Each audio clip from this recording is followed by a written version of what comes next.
Hello friends, வாங்க Saturday நம்ம வீட்டு பிரேக்ஃபாஸ்ட் அண்ட் லஞ்ச் என்னென்னு பார்க்கலாம். காலையில் பார்த்தீங்கன்னா சுட சுட இட்லிங்க. நம்ம வீட்டில் விளவிலேர்னு இட்லி இன்றைக்கி தான் நீங்கள் பார்க்குறீங்கன்னு நினைக்கிறேன். ஏன்னா இன்றைக்கி பாப்பா அவங்க ஹாஸ்டல்லேருந்து வந்திருக்காங்க, அவங்களுக்காக தான் இதெல்லாம் செஞ்சுருக்கேன்.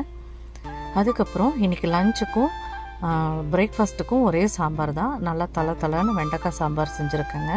இன்றைக்கி கிளாஸ் இருக்குங்கிறதால தான் எல்லாமே இப்போவே ரெடி பண்ணி வச்சுட்டு போகிறேன். அதுக்கப்புறம் சூடான சாப்பாடு செஞ்சுருக்கேங்க. அப்புறம் ஐட்டம்ஸ் நிறையா இருக்கிறதால எந்த பாத்திரத்தை ஃபஸ்ட்டு ஓப்பன் பண்ணி காட்டுறதுன்னு தெரியல.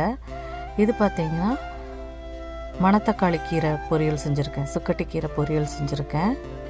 அதுக்கப்புறம் கத்திரிக்காய் உருளைக்கிழங்கு பொரியலும் செஞ்சுருக்கேன்.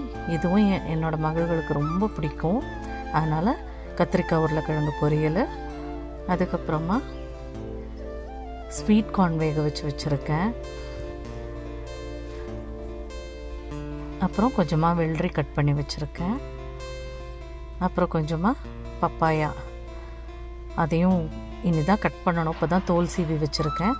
இது எல்லாமே ரெடி பண்ணி வச்சுட்டு போயிட்டேன்னா அவங்க வேணுங்கிற போது சாப்பிட்டுக்குவாங்க. அப்புறம் பார்த்திங்கன்னா நெல்லிக்காய் ஜூஸ். அவ்வளோதான். இந்த சாப்பாடு பிடிச்சிருந்ததுன்னா லைக் பட்டனை தட்டி விடுங்க. தேங்க்ஸ் ஃபார் வாட்சிங்.